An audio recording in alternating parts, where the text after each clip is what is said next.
My career as an automotive improvement expert began when I modified my first car. Since then, as a car enthusiast and published author, my obsession with the automobile has led me to enhance tons of vehicles, both inside and out.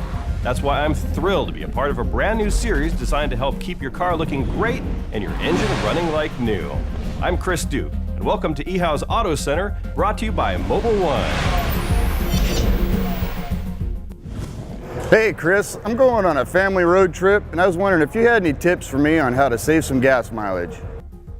Well, thanks for the great question, Gerald. Now, you can't put a price on quality time with your family, but you can put a price on how much money you're spending at the pump. Here are some things you could do to help improve that MPG rating so you have more cash for those souvenirs. Number 1. Now this one's easy. Just drive the speed limit. Not only will it help keep you safe on the road, but it will improve your gas mileage. While every vehicle will reach its optimal fuel economy at different speeds, gas mileage typically decreases as speed increases, especially at higher speeds. Number 2. Reduce excess weight. 100 pounds of extra weight in the vehicle can reduce your gas mileage by up to 2%. This is especially true for smaller vehicles. Number 3. Think about your aerodynamics. Open windows in a vehicle creates additional drag, which forces the engine to work harder. While driving on the highway or at a constant speed of 45 miles per hour or more, use the air conditioning.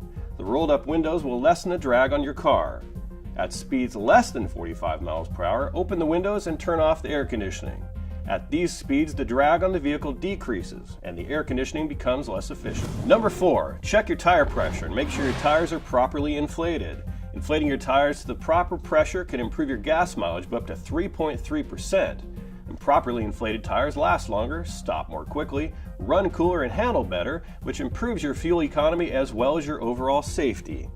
Underinflated tires reduce fuel economy by 0.3% for every 1 pounds per square inch drop in the tire pressure. Refer to your owner's manual to find the correct PSI for your vehicle. Number 5. Finally, check your fluids. Make sure that you are using the recommended oil grade per your owner's manual. Using a higher viscosity than recommended can hurt your gas mileage by making your engine work harder to move the thicker oil around your engine. Stressed or even sludgy motor oil means your engine and its internal components aren't getting the lubrication they need. That means your engine is working harder than it has to. Making sure your oil and transmission fluids are in great shape and at their proper levels keeps everything running smoothly and reduces the load on your engine and transmission while driving. All the information as far as scheduled maintenance, fluid levels, and tire pressure ratings can be found in your owner's manual, so don't forget to check it often. Also, when in doubt, ask your mechanic. They are a great source of information. Well, I hope that we've helped you get ready for that trip and hopefully saved you a few bucks along the way. Thanks for the question, Gerald. Have a safe trip. Now for eHow's Auto Center, I'm Chris Duke. Here's to helping keep your car running like new.